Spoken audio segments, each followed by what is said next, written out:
Auzubillahiminash-shaytanir-rajeem. Bismillahir-rahmanir-rahim. Students, today we will start textbook from the chapter number 10, A World Without Books. किताबों के बगैर दुनिया. First of all इसमें हम इसके वर्ड मीनिंग, सिनोनिम्स और इसकी टेक्स्ट बुक की ट्रांसलेशन पढ़ेंगे. 9th क्लास में आपको 3 पैराग्राफ आते थे पेपर में, 3 में से 2 करने होते थे, 4 नंबर के 2 होते थे.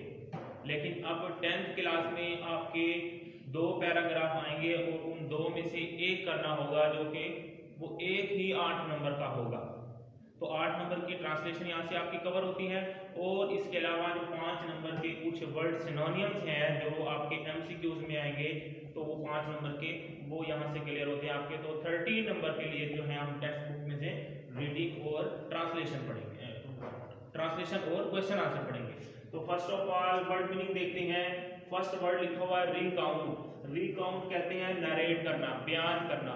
ये इस चैप्टर में असल में एक स्टोरी बयान की गई है, एक इंसान की जो कि बैठा हुआ एक किताब पढ़ रहा था, तो उसके पढ़ते हुए को एक शख्स ने डिस्क्राइब किया है. उस डिस्क्राइब के लिए लफ्ज यहाँ पर यूज किया गया है नरेट, बयान करना. रिकाउंट बयान करना. नंबर 2 है ऑब्जर्व करना, वॉच करना. उसको फुटपाथ पर बैठे हुए रीडिंग करते हुए उसने उसको ऑब्जर्व किया, उसका जायजा लिया, उसको वॉच किया. नंबर 3 वर्ड लिखा हुआ है स्टर्न. स्टर्न कहते हैं तना हुआ, अनस्माइलिंग फेस, सैडनेस मूड. तो यहाँ पे वो जब बैठा हुआ बुक रीड कर रहा था तो उसके चेहरे पे कोई मुस्कुराहट नहीं थी. अनस्माइलिंग सा उसका फेस था. पता नहीं उसको रीडिंग करते हुए क्या उसने ट्रांसलेशन पढ़ी है जिसकी वजह से उसका चेहरा जो था वो स्टर्न था, अनस्माइल था.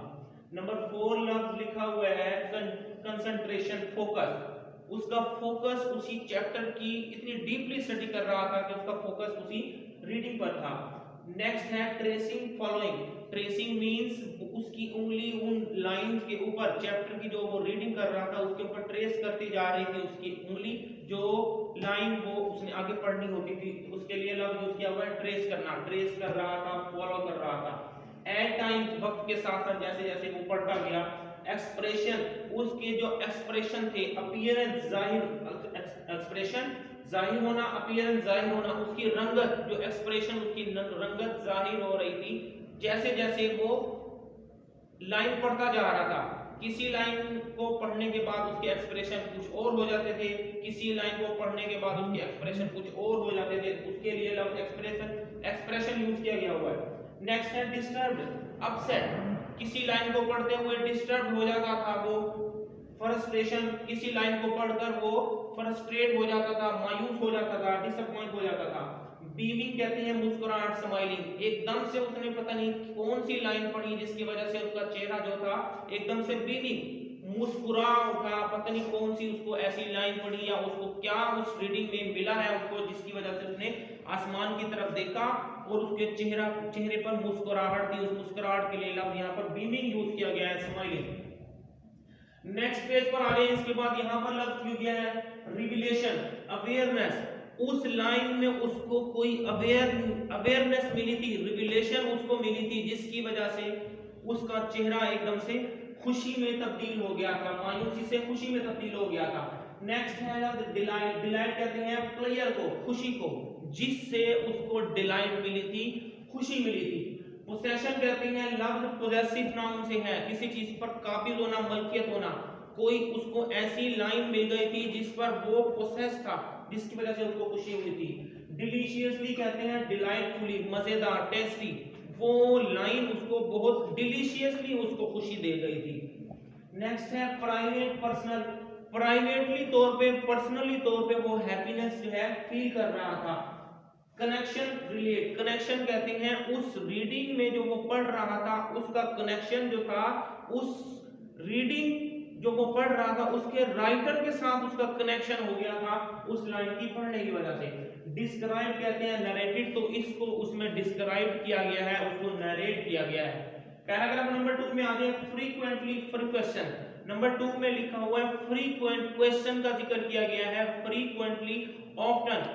ऑफ्टन भी बोलते हैं इसको, ऑफन भी बोलते हैं इसको।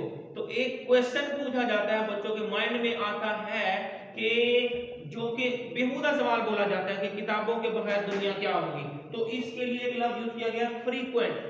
फ्रीक्वेंट मीन ऑफ्टन, अक्सर क्वेश्चन आता है बच्चों के माइंड में ये। अब्सर्ड कहते हैं इलॉजिकल, लेकिन ये क्वेश्चन जो है अब्सर्ड है, अब्सर्डिटी बेहूदगी, अब्सर्ड बेहुदा, ये सवाल अब्सर्ड मीन बेहुदा है, इलॉजिकल है, इसका कोई लॉजिक नहीं है इस सवाल का।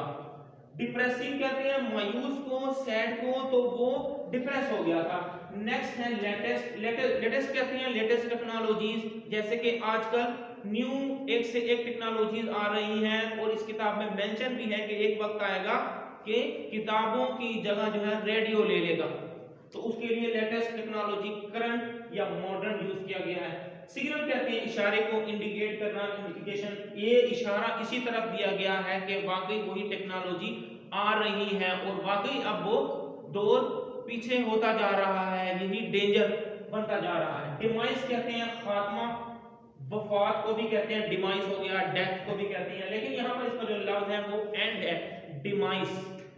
अब आ जाए इसके बाद टेक्स्ट बुक की ट्रांसलेशन की तरफ हम आ जाते हैं। अ वर्ल्ड विदाउट बुक्स, किताबों के बगैर एक दुनिया। एन आयरिश नॉवलिस्ट, आयरलैंड का एक आयरिश नॉवल निगार है कॉलन टोबिन वंस रिकाउंटेड, ने एक दफा रिकाउंटेड बयान की, आ स्टोरी, एक कहानी, about observing a Cantonese man sitting on a common footpath reading a book. एक आयरिश नॉवल निगार ने, कॉलन टोबिन ने, फुटपाथ पर बैठे हुए कॉन्टिन्यूस मैन के एक बाशिंदे को किताब पढ़ते हुए देखा और उसकी कहानी बयान की। The man's face was stern, उस आदमी का चेहरा स्टर्न, तना हुआ था, विद कंसंट्रेशन, मुकम्मल कंसंट्रेशन, फोकस के साथ, तवज्जो के साथ। उस आदमी का चेहरा तवज्जो के साथ लटका हुआ था, and his finger tracing the line being red, और उसकी उंगली पढ़ी जाने वाली लाइन की खोज लगा रही थी, जैसे जैसे वो पढ़ता जा रहा था उंगली ऐसे फेरता जा रहा था। एट टाइम्स, वक्त के साथ साथ, the man's expression would be disturb in frustration at his progress. At his progress mean जैसे जैसे वो पढ़ता गया, प्रोग्रेस कहते हैं तरक्की को, डेवलपमेंट को, लेकिन यहाँ पे प्रोग्रेस जैसे जैसे वो आगे को चलता गया, पढ़ता चला गया। At time the man's expression would be disturb in frustration at his progress, जैसे जैसे वो पढ़ता गया वक्त के साथ साथ उसके रंगत मायूसी से अफसुर्दगी में बदल गई। उसकी फेस एक्सप्रेशन जैसे जैसे पढ़ता जा रहा था वो बदलते जा रहे थे। कोई अच्छी लाइन मिली खुशी वाली तो उसकी खुशी हो गई उसको, अगर कोई मायूसी वाला सेंटेंस आ गया तो उसके चेहरे के एक्सप्रेशन जो थे मायूसी को जाहिर कर रहे थे।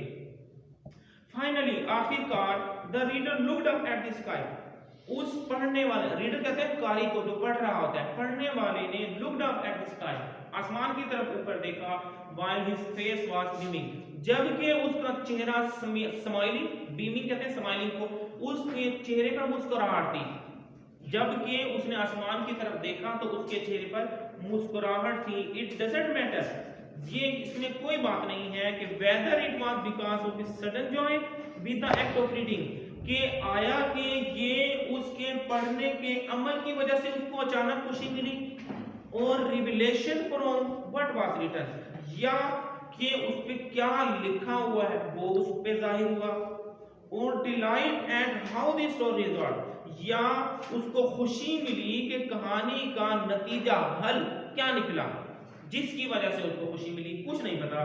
द पॉइंट इज दैट, नुक्ता इस तरफ है, he was in possession of something deliciously private, कि वो काबिज हो गया था, पोजेशन काबिज हो गया था या उसके कंट्रोल में आ गई थी कोई जाती तौर पर खुशी देने वाली कोई चीज, जाती तौर पर खुशी देने वाली कोई चीज उसके कंट्रोल में आ गई थी। A connection between him and the writer, जिसका राबता उसके और मुसन्निफ के साथ था, between the real world and the world described upon the pages, उस हकीकी दुनिया और इन सफहात पर वजाहत से बयान की गई दुनिया के दरमियान।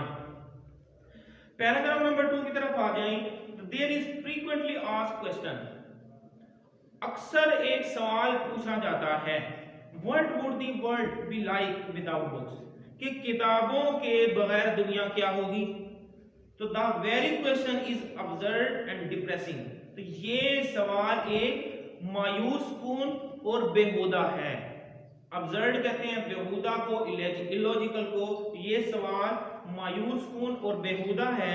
It is always said that the latest technology signals the demise of the book। ये हमेशा कहा जाता रहा है कि जदीद टेक्नोलॉजी किताबों के खात्मे की तरफ इशारा करती है। डिमाइस कहते हैं खात्मे को, वफात को भी कहा जाता है, डेथ को। ये जदीद टेक्नोलॉजी किताबों के खात्मे की तरफ इशारा है। तो यहां तक है ये बोर्ड पर, इसके वर्ड मीनिंग कंप्लीट कर चुका हूं, तो ट्रांसलेशन भी मैं यहीं पर खत्म करता हूं। नेक्स्ट इंशाल्लाह यहीं से स्टार्ट करेंगे। अल्लाह हाफिज।